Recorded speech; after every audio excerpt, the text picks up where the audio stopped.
Jared Cannonier. Yes. I likely have nothing to do with this, but I certainly didn't hurt things. Jared Cannonier spoke up. He did an interview. What? Oh my gosh. What are you talking about, Chip? Jared Cannonier did an interview. He spoke to somebody. He pled his case. As a matter of fact, he's trying to interrupt the idea that Sean Strickland would go in there and fight with Izzy. And Jared Cannonier was effective. He was effective enough that Sean Strickland responded.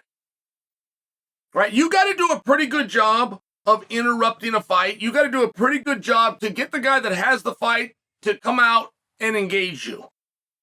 And I believe Strickland has that fight.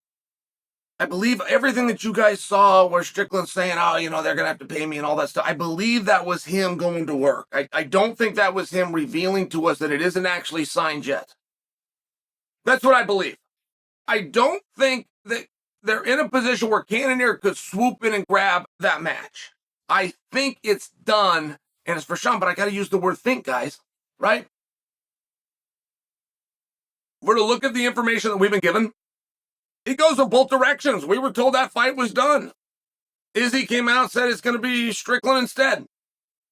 And then Strickland's doing an interview with Helen and made it sound as though it wasn't done, that they were still in a negotiation. I mean, I'm only sharing this with you that it was the perfect time for Cannonier to speak up. Not to mention, they fought, Cannonier won. In fact, that was a lot of the return fire that Sean Strickland had, was talking about that fight and talking about that decision. Man, they might have raised your hand, but I beat you, and you know that I beat you, right? They had a little bit of a back and forth, but these things are good, and it was very good to hear Cannonier speak up. It really was. Look, guys, you were going to be in this spot either way. I told you this from Jump Street. I never backed off this. Never. And I thought Whitaker was going to win. I admit that I had the call wrong, but I told you, moreover, this is not a number one contenders match. No, Whitaker versus Duplessis. I told you that repeatedly. Nobody told us that it was. By the way, I know we said it.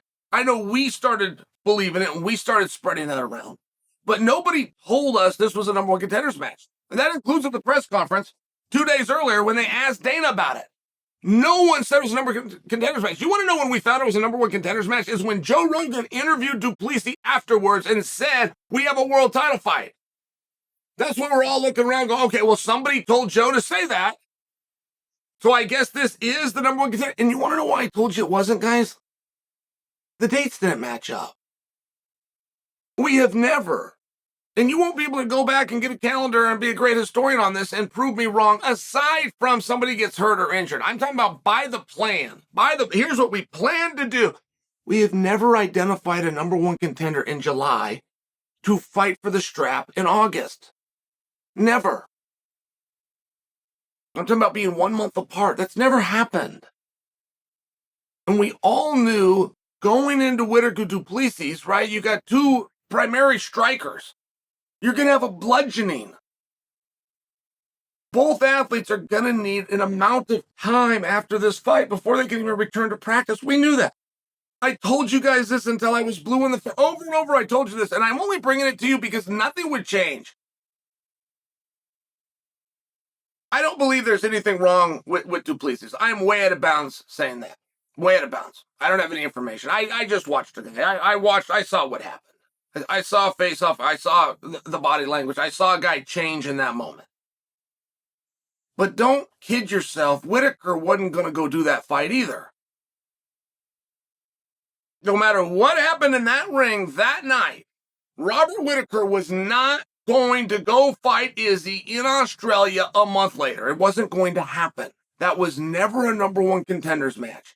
It was reckless to say it. It was obvious that it wasn't going to be. I told you this for weeks going into this. I told you there's a reason. The organization has never named it. The organization has done this enough. They know what I'm saying to be true. And you got an outside shot, and you try to build the best matches you can.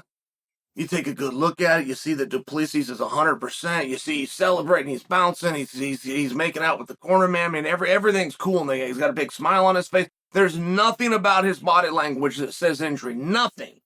So in that moment, you feed to the ear of Joe Rogan. He's now the number 1 contender. We're going to bring Izzy in. We're going to do this in Australia in a month. Start the build. And that was the problem. That ended up being the problem. It was the right thing to do. Everybody did the right thing. Everybody. Had that interview not taken place, you would be seeing Duplessis versus Adesanya next month. But if you had a different outcome and Whitaker had won, don't kid yourself, guys. He's not making that walk.